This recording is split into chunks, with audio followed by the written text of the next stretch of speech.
Hello and welcome to this edition of Wolves Weekly. I'm Danny Barnes and I'm here with the head baseball coach, Jeremiah Robbins. Jeremiah, it's been quite a while since we talked and you've been well traveled during that time.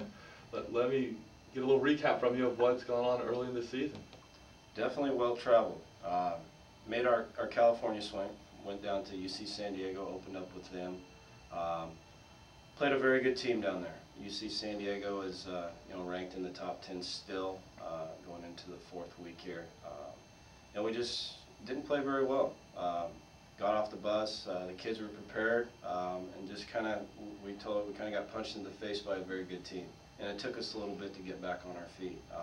We played them tough though in 3 of the 4 games. The last game of the series, and we got kicked around a little bit. We lost 19-5.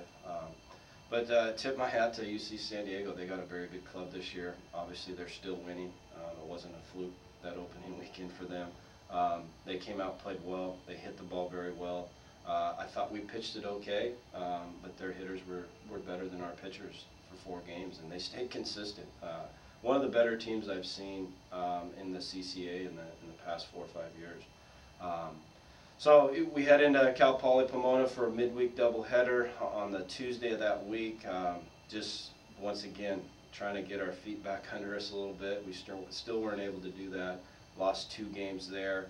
The second game was a rain-shortened game. We only played 5 innings, but still we had opportunities throughout both of those games. I thought we should have played a little bit better against Cal Poly Pomona. We were throwing Michael CUSICK coming off of an arm surgery. He was okay.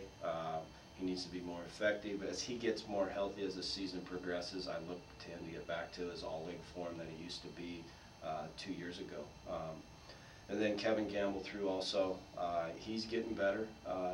As the opportunities arise, the confidence needs to rise with it. And it's happening. The good thing is being back home, being able to kind of evaluate our California series as well as the Lewiston, Idaho series.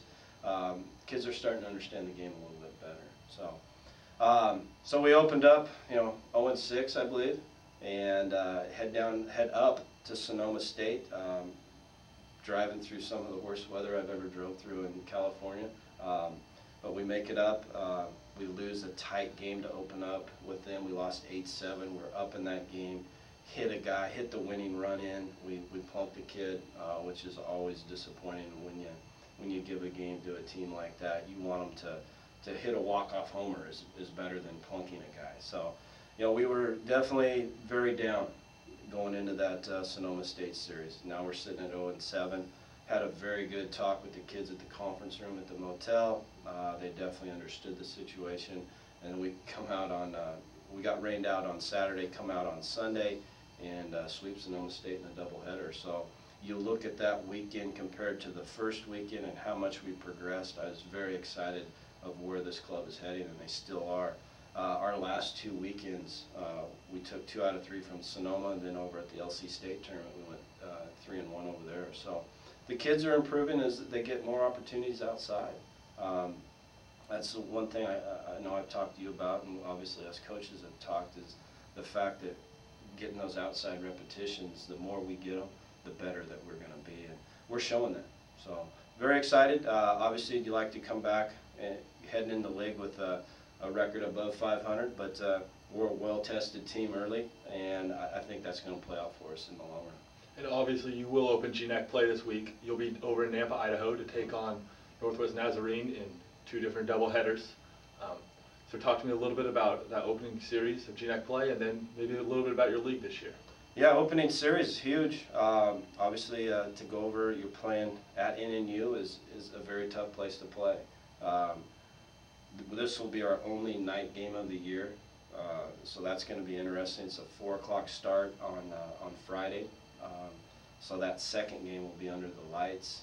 The lighting over there at NNU is very suspect, to say the least. It's a very interesting place to play. So it's a tough way to open league. Plus you add in the fact that you're playing 4 games in 2 days, and you got to bounce right back. That game, I know in years past, that second game on Friday went into 11, 12 o'clock at night, and then You bounce back on Saturday, and you got a noon doubleheader start time. So definitely going to be tough. We're definitely ready for it. Our league is interesting to say the least.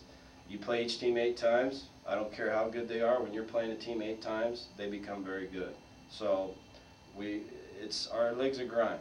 You know, I wish it was set up a little bit different, where possibly played teams 6 times in a single, but it's the nature of the beast of our league, and our kids are prepared. You know, kind of looking back to the Sonoma games and the San Diego series, they're ready to go out and do some battle, and they know what to expect in our league. We've already played St. Martin's as well as Central Washington. NNU is the only unknown that we haven't seen yet, so, as well as Billings, excuse me. But you know, it's all about playing baseball and being competitive, and hopefully our kids are focused for that. And I've seen you've done a little bit more adjustments with your lineup, especially recently. I'm kind of working out a little bit of that, just trying to get your offense going a little bit right now. Yeah, getting our offense going, and guys are getting healthy, and that's the advantage of having a bye week this weekend. Was, you know, guys are being able to get their arms healthy, get their legs back under them. Well, I think we had 3 or 4 kids that had some arm issues that they couldn't throw, and now they were able to throw, so they were able to get into some opportunities. You know, it's with not being able to inter squad in January. Basically, us playing games is how we're trying to figure out our lineup. So there were some changes, and you know, we feel pretty good about what we're going to roll out there on Friday. Guys that have definitely proven themselves, whether in a game situation or, you know, this weekend we were able to play 3 games this weekend against each other, so that was huge for us. So I think guys are starting to kind of separate themselves from the other guys, and I think we'll have a very solid starting lineup. The last thing here, the last 2 weeks you've been able to have the GNAC Player of the Week. Last week it was Kyle Bowe as the hitter, and the week before it was Jacob Pettit as the pitcher. Tell me a little bit about that. That some individuals are stepping up for you. Pettit shut out Sonoma State in that last game that you were talking about, 5-0 to get the victory, and Bowe, I think, went 4 for 5 in one of those games and helped you get a win over, I think it was St.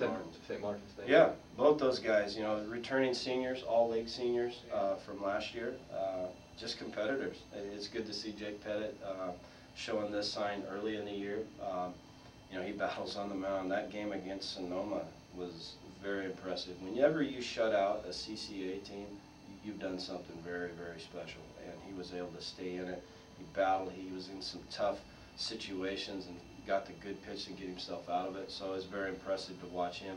He bounced back in that LC State tournament also and threw a very, very good game. So, you know, Jake's kind of on a roll right now. Kyle Bowe is, you know, he's Kyle Bowe. He's a pure hitter for us. He's going to hit 3, 4, 5 for us all year long. He's very consistent. Comparing him to last year, his mental makeup this year is off the charts. He's so focused and competing every at bat, every out, and he's playing a very, very good third base too, where he was more so a right fielder for us last year. With Billy Clontz being ineligible, we've moved him to third base, and he's done a phenomenal job for us. But both quality kids, they've done a heck of a job early for us. Thank you, Jeremiah. That's Coach Robbins, and I'm Danny Barnes. Thank you for joining us on this edition of Wolves Weekly.